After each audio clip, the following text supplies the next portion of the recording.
unanimous decision in blue corner LALBIAKKIMA say hi champion thar kan nei ta champion thar kan nei le ta LALBIAKKIMA say hi light flyweight ta hian den sang chama sa sang ni pakua chama chumi zo cho sang ni so ma ze dilal chuan ma ron cham lia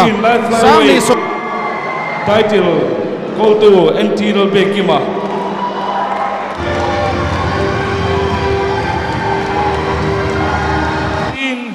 unanimous decision hela tang tu chu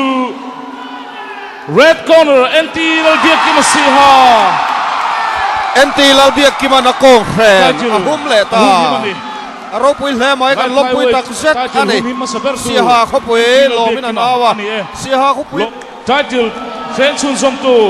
lorin sang an hena man ani si ha tuna bel fen na hun milo nei sakse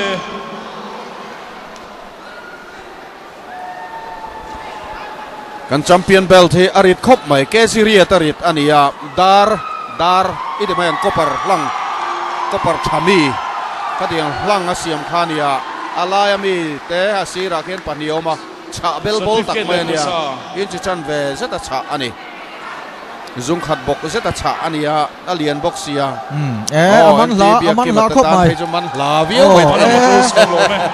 a phur loi do ani mo minute khatle second somthum palia technical knockout in red corner LALBIAKKIMA siha atsak zok ani certificate le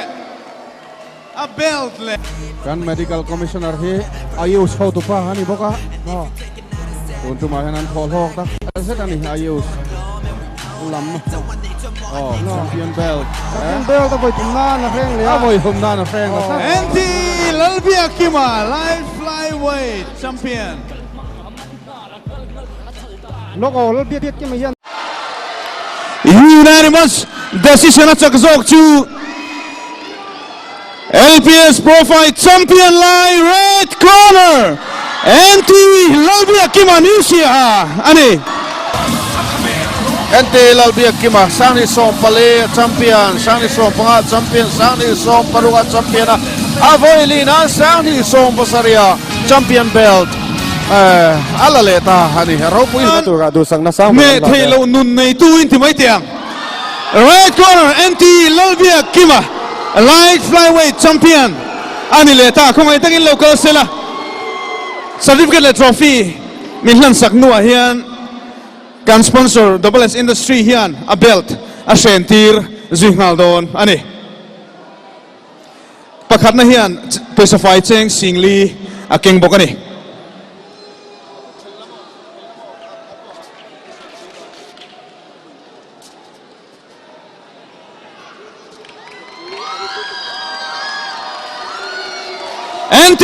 LALBIAKKIMA Nusia Junior LPS PROFIGHT 2017 champion ani unanimous decision atsak zok chu ne thailo LALBIAKKIMA red corner Nusia ani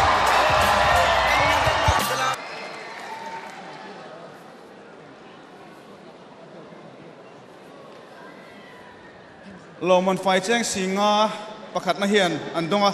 panhi na in cheng sing ni andonga champion hian belt andong pel tel hal bok ani